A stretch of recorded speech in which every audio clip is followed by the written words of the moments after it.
first one. Okay, thank you.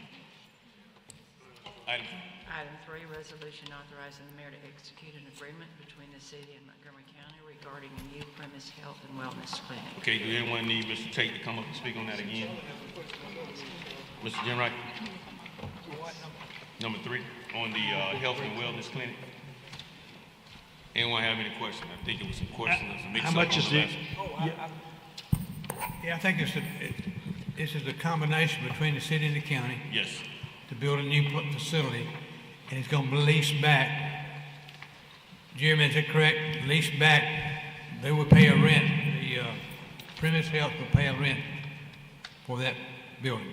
So Item number 3. I don't want to misinform the council. I'm not very good on the specifics. Mr. Either Tate. Kippy or Mr. Tate, will you come forward, please? can speak to that, but I don't want to misinform, and maybe Betty.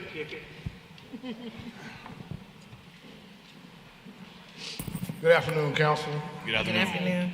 afternoon. Mr. Jenright, I did hear your question, and the answer I'd have to provide you would have to come from Betty Deville. Okay. She's working those details out. It's my understanding that we pay, that they will pay a rent, the premise health people will pay a rent for that facility. Is that correct, Betty?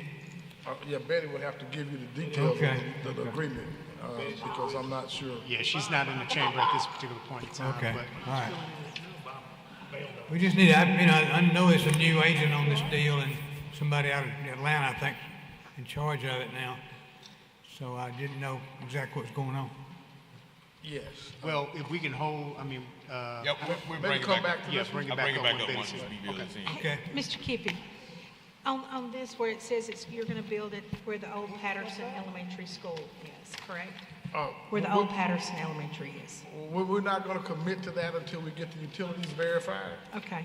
and that's where we are now. So I want to be very careful about the site location, because there's other things infrastructure-wise that we'll need to understand before we commit to a site. Location of sewer, water, et cetera, and how accessible it will be to the site. So on number 1, then we can't say 100% that it's going to go in the parking lot due north of Crankton Bowl, Upper Temple Road.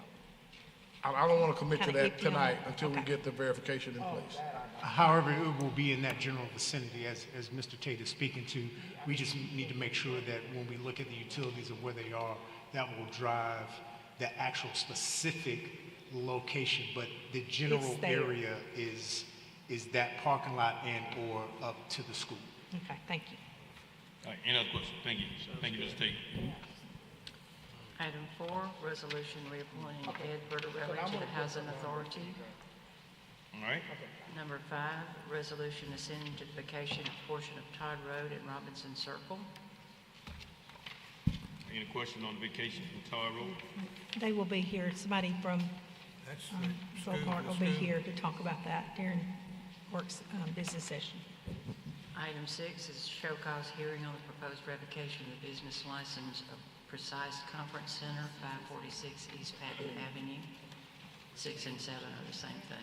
Okay, Mr. Samansky is not going to be here tonight. He wants us to go ahead, and his recommendation is to go ahead and revoke the license. So we'll bring that up in the regular meeting. Item 8, application for a business license for a vape shop operation doing business is KP04 at 105 North Burbank Drive.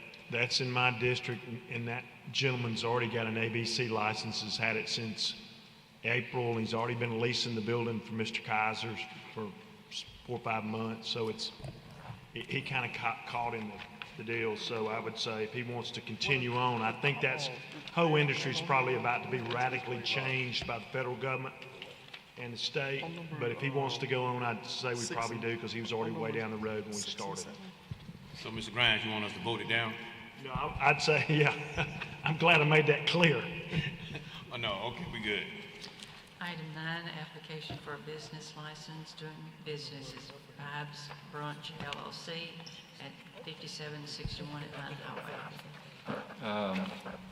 They have come in, satisfied all outstanding tax and licenses due. The only thing we don't have is a certificate of occupancy for Vibes Brunch. We'll have to have that to issue the license. Okay, so are we going to issue them pending a CO? Can we do that, Ms. Blaylock? We don't require the CO for this. I think We business really need license that, we need does. the CO to issue a All right, license. then, Bob, it's up to you. I don't have a problem, we did not have a problem with this location in the past. Huh? So, did they lose their certificate of occupancy? They closed. They closed. Okay. Closed. Y'all We're revoked asking their for a new, license but they gotta have last one year. for Vibe It's got Brunch. to be so the Y'all- electricity was probably cut off at CC. And I think they've remodeled some because Yes, the they did. council They did do revoked their some license remodeling. last year for non-payment of taxes. Back by the mall, back up in that shopping center. The old country barbecue. I'm good. All right. Okay. Item 10, application for a lounge retail liquor license doing business as 21 Bar and Lounge at 3641 Debbie Drive. All right, it's in my district, I don't have an issue with it, so we'll have a public hearing, we'll move it up and down.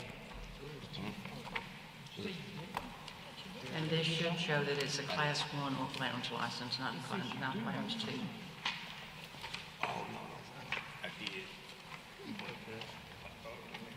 Are we ready for 11? No, ma'am. Okay.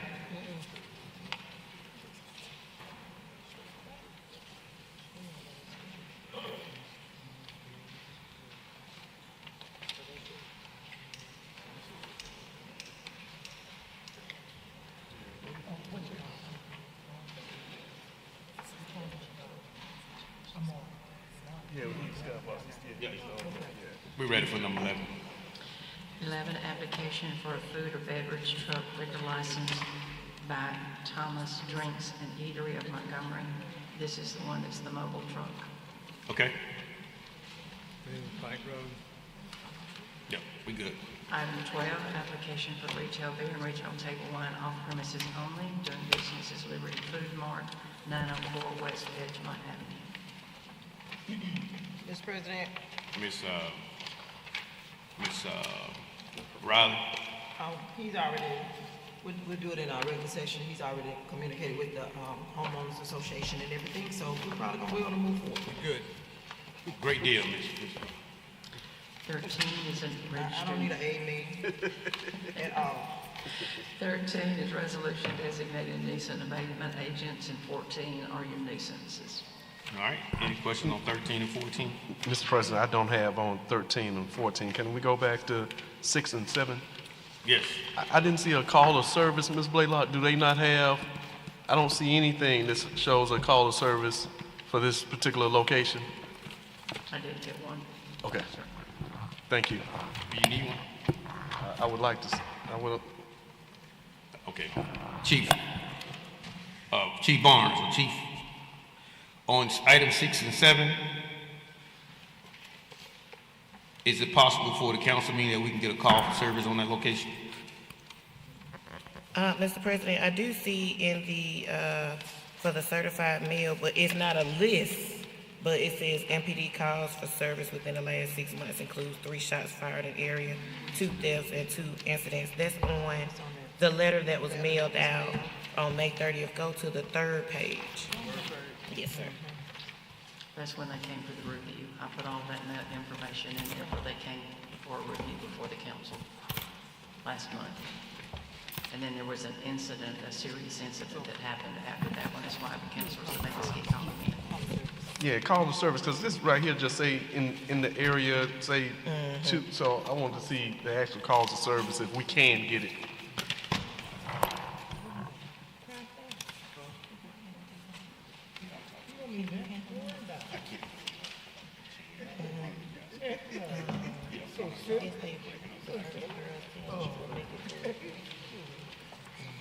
We good? All right. We good. All right, any other council have anything before we get into our public communication? Mr. President, I do. Okay.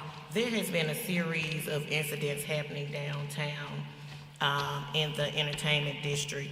And I know we've had conversations about what the entertainment looks like in the city of Montgomery. But I wanted to ask Chief if on Friday and Saturday nights, because this past weekend we didn't have any coverage after hours, after 10 p.m. From the River District. They're usually really high on their game. So I'm asking for Fridays and Saturday nights after 10 p.m. to have a higher presence in the entertainment district downtown. We've done a lot of work in that space, and Yes. everything is moving towards downtown. And so I presented towards the council. That's all, Chief. Thank you so much. I presented last year a curfew ordinance. I'd like the council to, I would like to reintroduce that, Brenda. So will I need to start over from scratch? Yes, ma'am. Okay. Yes, ma'am. You want it as new business at the next, on the next agenda? Okay. That's it, Mr. President. Thank you. Mr. Thank you, President, Johnson. Mr. Mitchell. District 6 would like the same. Charles as well. Just want to. Sure, you should do it. Come on, man. Don't be doing that. Don't be doing that. Oh, he was saying District 6 would like the same coverage. All right, anything else? All right, we'll have an update from the Chamber of Commerce in our work session communication roster. Mr. Ryan Simmons, you gonna bring your team? Are you traveling along today? He can't hear me. I can't hear you. If you can't hear me, clap your hands. Go ahead, Mr. Good afternoon, Council. Thank you for the opportunity. I just want to give you an update on tourism, particularly this week and this summer, what we can expect this week. Thanks to this council, we have one of the largest religious conferences in this nation here. The National Baptist Convention is here. We forecasted 4,000 delegates. The last conference in Memphis, they topped off at 4,000. As of this morning, they had registered 5,332 delegates, and they were still counting. We forecasted approximately $3.4 million economic impact, and we know we will surpass that number. So this starts off a series of tournaments, events, and meetings, conventions that are going to go throughout the summer. So I just want to give you some numbers and some good things that are happening in tourism as a result of that. As soon as this conference is over, then Zeta Phi Beta will come in. It's about 400 to 600 attendees of Zeta Phi Beta. They will come in on Friday. This conference ends on Friday. As soon as that conference is over, we'll start to prepare for some softballs and things that are happening with Montgomery's Parks and Recreation and sports tourism. One of those is the Dixie Baseball Tournament. That tournament is going to bring in roughly over 600 total room nights, and we're estimating roughly around $800,000 in economic impact for that. We move into the month of July. And I'm not giving you all of these events, but in the month of July, we have a very similar conference that's going to be here. It's called the Gospel Music Workshop. The last conference was around 2,000 attendees. This is a spinoff of the conference that we have right now. We're anticipating that number to be bigger in Montgomery. Right now, we're estimating around $1.4 million economic impact, but if what we are seeing today is going to happen in that conference, then we'll exceed $1.4 million for that as well. What I am, we had a meeting just today with many of our hotel owners, and we're seeing not only the downtown area is full, but every hotel downtown is under contract today. Also, we have hotels in Hope Hole that is a part of Montgomery that is under contract. Hotels in East Chase are under contract, and it's creating compression throughout our other hotels as well as in the river region. And so that also fills up our restaurants and attractions, so creating lodging tax. So that dollar is going to turn over about 8 times before these people are here. And we will eventually go into, when we hit the month of August, we're going into DAFITC. Most of you are familiar with the Department of the Army Air Force Information and Technology Program. And so they're still planning for that. And right now they have outpaced where we were last year, this time for registration. So we're anticipating that to be bigger if all things go well with the Air Force. So we're expecting a big summer, and I just wanted to give you an update. Any questions? Yes, Mr. Simmons, I have a couple questions, and I appreciate the information.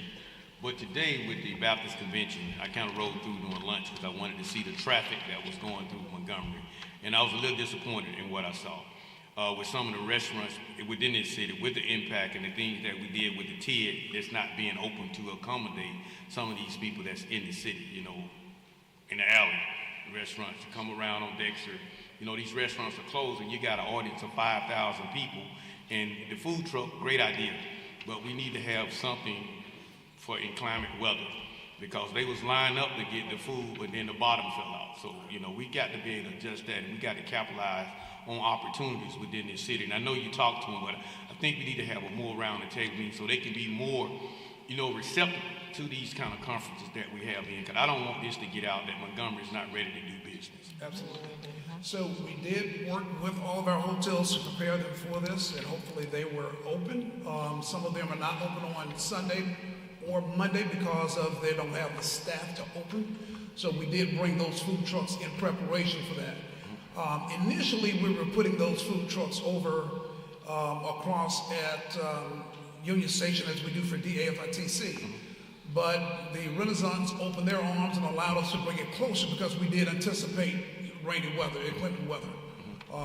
But when that happens, and then we didn't have enough restaurants, you know, when you have 5,000 people that are looking for food, that creates challenges. But we are working with those partners to make sure when we bring these type of events, they know well in advance, and then hopefully they'll open. But we can just continue to work with them, working with the city and providing additional options, and bringing additional food trucks and things of that nature. But it is critical that we do continue to work with the Economic Development Department, with the city, who's doing a really good job of trying to recruit more restaurants downtown while working with those restaurants and attractions that we have now. Because Monday is a very important day in tourism. That's typically, particularly when you have large conferences, that's when you have people who show up, and that's a big travel day. And so we just continue to work with them to try to prepare them. Okay. We recruit restaurants. They're here, but their hours of operation is not convenient to the customer base that we have. I was at one the other night, and I know they have night sessions with what they have going on, and we have restaurants closing at 9. So when you're getting out at 10, it's nowhere downtown that's receptive to the thing. But I just wanted to put that on your plate, and I appreciate the job that you're doing. And this conference is a little different because they actually have a worship service that starts at 10 and doesn't end till 1 a.m. Right. And that's every night. Midnight Holy Ghost. So it's very difficult to ask, you know, for those hotels, those restaurants to be open that late. And there's one of the reasons we're bringing those additional food trucks to try to help take the lift off of that. All right. Mr. President, one question. Mr. Mitchell, then Ms. Johnson, go ahead, Mr. Mitchell. Mr. Simmons, great job. Thank you for coming on the Zoom, giving us that information for District 6. You know, we have Tuskegee and Morehouse coming in. What's the expected crowd that we're looking for? And also, Alabama State is having a homecoming that same particular day. So what are we looking at, and how are we going to get prepared for Tuskegee and Morehouse and ASU doing a homecoming? We're going to have to work regionally for that. I'm just going to be, because when you're looking at ASU, typically ASU will fill up almost all Montgomery. So we're work regionally with our partners, because it's going to fill Montgomery up completely. On your hotels, we're tracking that occupancy rate now. That's going to tell us a lot about what we're going to expect on the restaurants. A lot happens on the campus of ASU, but even after that, they're still going to be in the hotels that are going to go to the restaurants.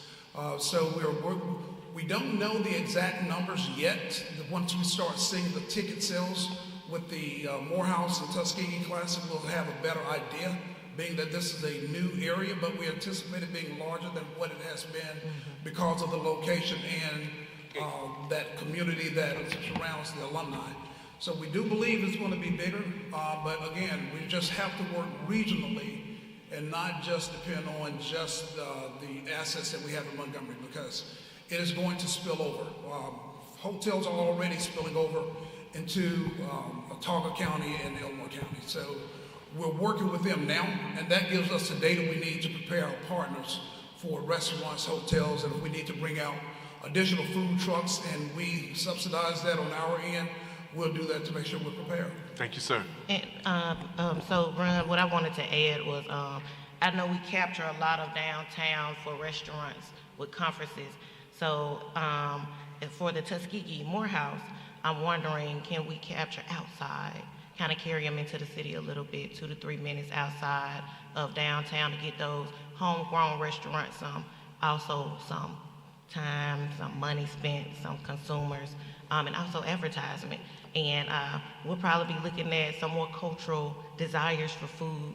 So as the reservations come in, maybe Experience Montgomery can shoot out a restaurant list for those so they can pre-plan and start going on IG and kind of like blasting those businesses out so they can already be preparing mentally what they want to do and where they want to go eat when they get here outside of downtown. Because most of the times we hear those complaints that downtown just isn't serving.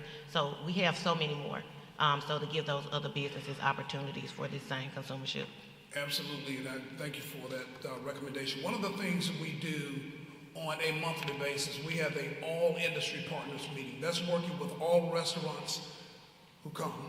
And we reach out to them multiple ways, even if they don't come, to prepare them for these type of events. Okay. So whether it's in East Montgomery, West Montgomery, South Boulevard, wherever it is, particularly on an event like this or the one that's when we talk about the Tuskegee, Morehouse, ASU Homecoming, we have to work with all of those partners. And we know the demographics and some of the things that they're going to be looking for. So we try to make sure, and then we prepare a landing page, which basically is a know before you go.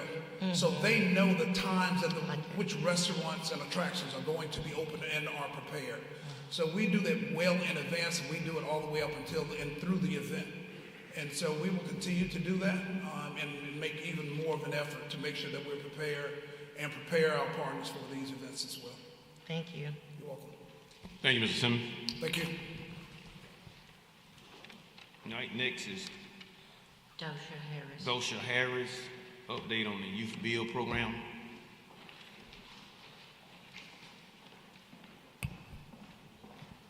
She's so happy. Look at that smile. Just wanted to update the council on youth bill, and I always want to call you Congressman, but I'm a Congresswoman Riley, but maybe one day, huh? Councilwoman Riley and I visited the Job Corps facility last Friday, so we're trying to figure out, hopefully nothing happens there, but if it does, how we can incorporate them into the youth bill program. But we have an issue right now with space, and Councilwoman Johnson and I have been talking about this. We're looking at a facility that would be perfect. We thought the city owns it, but they don't. So we're really looking for a great facility that we can have, like all the computers and everything that we need. I think Councilwoman Mitchell, you know about it because your daughter was one of our teachers for the program. So we would have the space that we need to be able to serve up to 70 youth. We'd have to serve over the next year, the next 2 years, and also to be able to incorporate any Job Corps participants if necessary. So I have about a 5-minute presentation, and that's it. So.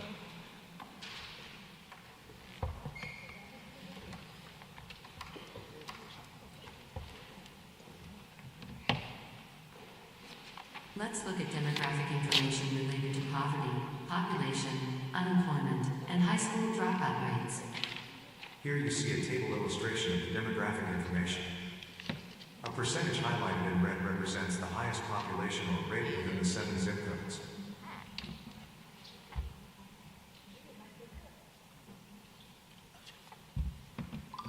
Youth Build Montgomery is a community-based pre-apprenticeship program that provides educational services and job training for young adults ages 18 to 24 who left school without a secondary diploma. Participants have the opportunity to receive their high school equivalency and obtain a certification in construction or advanced manufacturing. YBM participants provide community service through the required rehabilitation of an affordable housing unit for a low-income or homeless family in the city of Montgomery. Participants receive a stipend to help with living expenses while they are engaged in the program. Leadership development and support services are also provided. Participants split their time between the vocational training worksite and the classroom. They earn their high school equivalency, learn to be community leaders, and prepare for post-secondary training opportunities, including college, apprenticeships, and employment. YBM includes significant support systems, such as mentoring, follow-up education, employment, personal counseling services, and participation in community service and civic engagement. The program is funded by the U.S. Department of Labor, Employment and Training Administration. There are approximately 200 youth build programs in more than 40 states.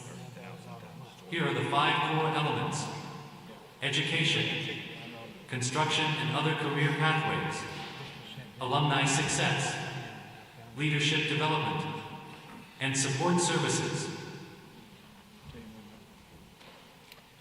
Support services include transportation assistance, child care assistance, housing assistance, work and school supplies, legal aid services, and health care referrals. The program consists of 50% education, 40% skills training, construction or advanced manufacturing, and 10% leadership development and community service. This message is for young adults ages 18 to 24 in the city of Montgomery. Yeah, Mr. Collins.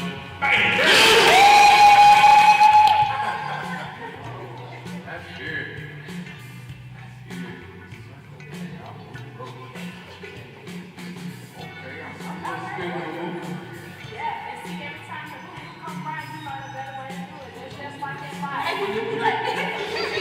My name is Marche. I learned about the program through my grandma. One of her friends gave her a flyer, she brought it to me. And I jumped. What made me jump was that when I dropped out of school, I always told myself that I was going to finish. And now I got the opportunity to go back to school. Hey, my name is Marche Jr. I learned about youth build through my grandmother and her family members. I decided to join this program because I have 3 kids. I wanted to further my education. And I like construction, so I wanted to get my construction license and hopefully build a home one day.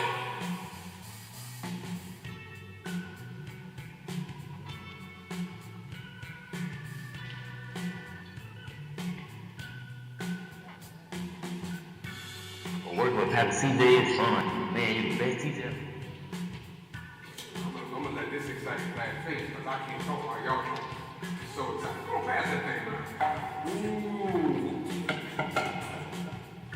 We have not discussed this. First off, just based on your eyes, what do you see different about this wood? Color, right? So this just looks like yellow pine. This one has a green look to it. Anybody want to take a guess?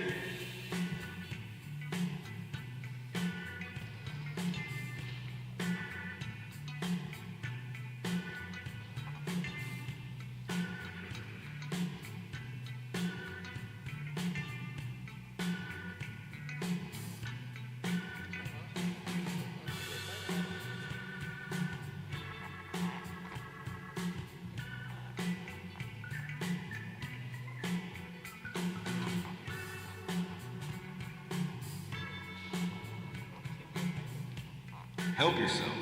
Help your community. Earn while you learn. Sign up now.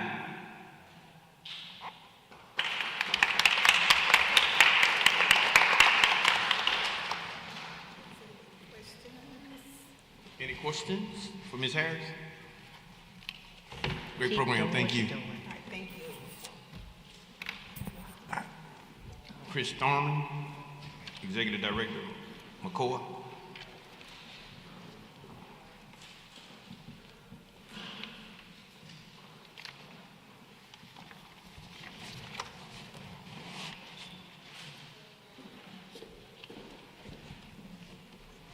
Good afternoon, everyone. Good afternoon. I am Chris Turman, and I am the new CEO of Meals on Wheels, having taken over from Donna Marietta January of this year. As I like to say about Donna, she's a little person with big shoes to fill, and I'm really having a good time doing that. She's left me a great organization to be a part of, and it's a well-oiled machine. Wanted to thank you for being big supporters of us as we head towards our milestone this summer of 5 million meals that will have been served since we opened our doors. Joining me today is Brian Wingard, who's our new development director. Many of you may have seen him around here. And Pam Goodwin, who is our senior services director. She's been with Meals on Wheels for over 25 years, and she knows where all the secrets and skeletons are hidden, so we can keep her around. We're simply here today to say thank you and to kind of keep you informed about what's going on with us. In your packet, you'll see our most current news magazine and annual report. And along with that will be a breakdown by district of how many people we're serving in each of your districts by hot meals, frozen meals, and then also how many people are on the waiting list in your district. There are a few things that are happening that we're just keeping our eye on. I want to make you aware of with the changing things up in DC. Hot meal funding, a significant portion of our hot meals are provided through the Central Alabama Aging Consortium. If that funding were to get cut, we'd be faced with how to pay for a number of meals and possibly even reducing the people that we serve. Also, the future of our RSVP program. RSVP is Retired Senior Volunteer Program. That is an AmeriCorps program that we sponsor. They're under a lot of scrutiny right now, and they're really in trouble, so we're keeping our eye on that. If we lose them, we will lose 4 of our employees because it's funded through that program. So Meals on Wheels has a very strong lobby up in DC, and they're doing the best that they can to see, and we will let you know, as we know, if anything is affected.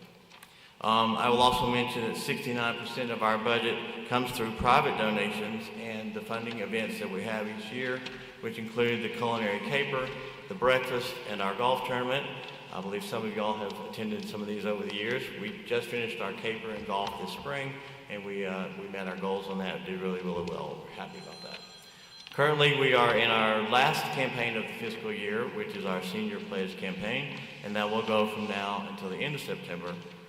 And then lastly, I just want to let you know, we are hosting the Chamber of Commerce 60-Minute Coffee in August, which is August 19th, and we would love to have you there, and that's at 8 a.m. at our office just around the corner. So just want to thank you again for all that you do for the City of Montgomery and for Meals on Wheels.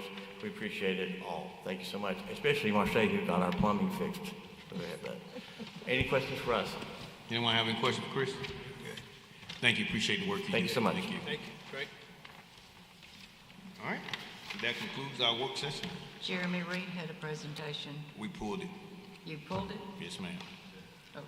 We had a mutual agreement. All right. Meeting adjourned. Hey, I sent you guys.